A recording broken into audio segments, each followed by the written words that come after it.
And you know what I wanted to do? I wanted to build a TV studio. And here we are. We did it. And nobody helped me do it. I mean, the owner didn't do it. I did it. We designed it. My wife designed it. I okayed it. We had a contractor build it. And we did all this. In fact, we built offices all around here. And I built my office here, a certain size, certain dimension. We put the door where we wanted it. In fact, when we started to do this, they asked us, where do you want the plug-ins? Well, I never thought about plug-in. What color carpet do you want? What color paint do you want? Where do you want the doors? How do you want the doors to open? Man, I never thought about all that, and we had to make decisions because we signed that lease and we have authority now in this space.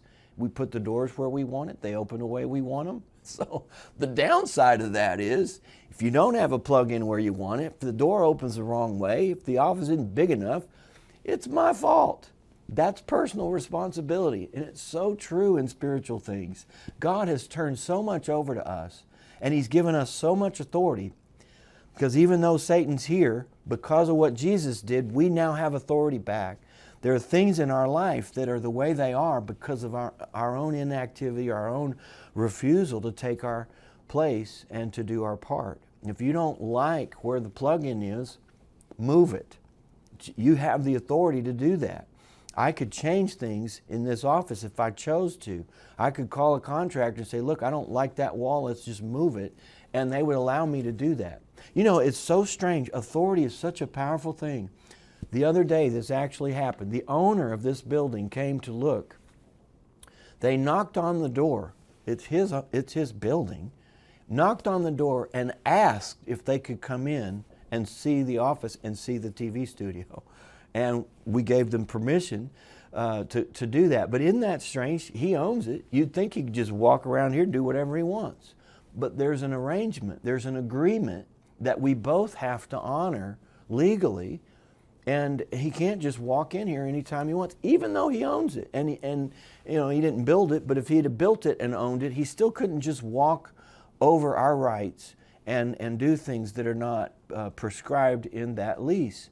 You know, there's certain things in the lease that he has the authority to do, like taking care of the heat and air and changing things, and he can do that. But just to walk in and encroach anytime and anywhere, he's not going to do that. It's not in the lease.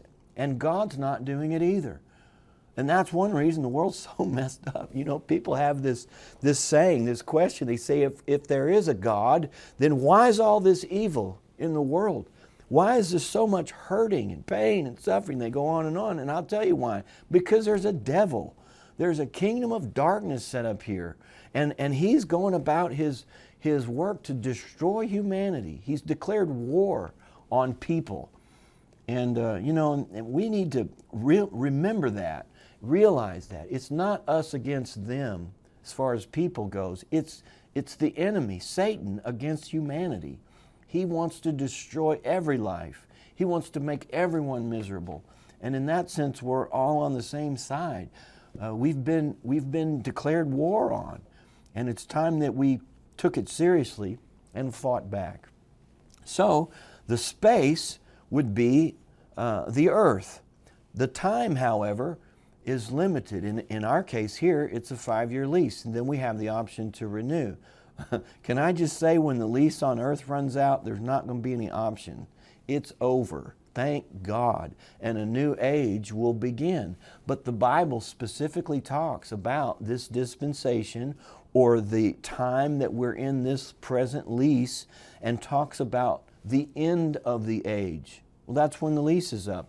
If you look at Matthew 13:39, he's talking about the tares and the wheat sown in the field, and how the angels will gather the harvest. And it says in verse 39, the enemy who sowed them is the devil. The harvest is the end of the age, and the reapers are the angels. Isn't it good to know that there's going to be an end of the age? That this is not all there is? Thank God. Man, I'd be depressed if I thought that the world as it is just going to have to continue on forever. It's not. This whole age is going to come to an end. Man, thank God. And then a new age will begin, and it's going to be better than this one in every way because of what Jesus did. Matthew 24:3 says this, "Now, as he sat on the Mount of Olives, the disciples came to him privately, saying, 'Tell us, when will these things be? What will be the sign of your coming and of the end of the age?'" They asked him. He didn't say, "Oh, no, this age isn't going to end." He said just the opposite. Things will come to an end. This lease will come to a close. I will step in then, and we'll have a new age, new rules, a new world. Everything will be different. But until then, Satan has a right to operate.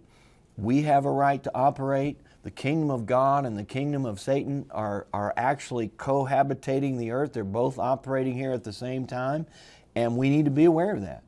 We need to be aware of that, and so that when something comes against us or encroaches on our rights and privileges, we know it and we can put a stop to it.